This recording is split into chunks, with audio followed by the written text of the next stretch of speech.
Hello everyone, আমি খুবই সাধারণ গ্রামের একটি বউ। আজকে সারাদিন আমি আমার শ্বশুরবাড়িতে কি করি সেটাই তোমাদের সাথে শেয়ার করব বলে ভিডিও করেছি। ঘুম থেকে উঠে আমাকে কিছুই করতে হয় না। আমি যখন ঘুম থেকে উঠি মানে 6:30 7টার দিকে, তখন নিচে গিয়ে দেখি যে আমার শাশুড়ি মা সব কাজ কমপ্লিট করেই তিনি রান্না বসিয়ে দিয়েছেন। সকালের পুরো সময়টাই আমি নিজের পিছনে দিই, পুরো সময়টাই আমার নিজের কাজেই চলে যায়। ঘুম থেকে উঠেই আমি ফ্রেশ হয়ে নিয়েছি, তারপরে বাসি বিছানা তুলে ঘরটা ঝাড়ু দিয়ে দিচ্ছি।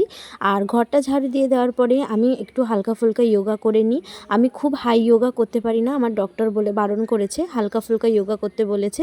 তো তারপরে যোগা করার পর আমি একটু গরম জল আর তার সঙ্গে দুটো খেজুর খেয়ে নিলাম। এটাই আমার সকালের ব্রেকফাস্ট। সকালে আর কি বেশি কিছু খেলে আমার দুপুরে খিদে লাগে না।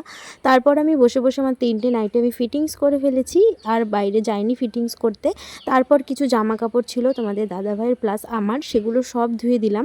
কালকে এসে তো সেরকমভাবে জামা কাপড় আর ধুতে পারিনি, সেই জন্য আজকেই ধুয়ে দিয়েছি। সেই হাতে একবারেই স্নান করে নিয়েছি। আর স্নান করে এখন আমি একটুখানি স্কিন কেয়ার করি। মোটামুটি এখন 11:30 মতো বাজে। সকালে ঘুম থেকে উঠে 11টা 12টা অবধি আমি নিজের পেছনেই সময় দিই, আর সেরকমভাবে আমার কোনো কাজ থাকে না। তো এখন আমি একটু রেডি হয়ে নিচ্ছি, স্নান করার পর টুকটাক যেগুলো করতে হয়।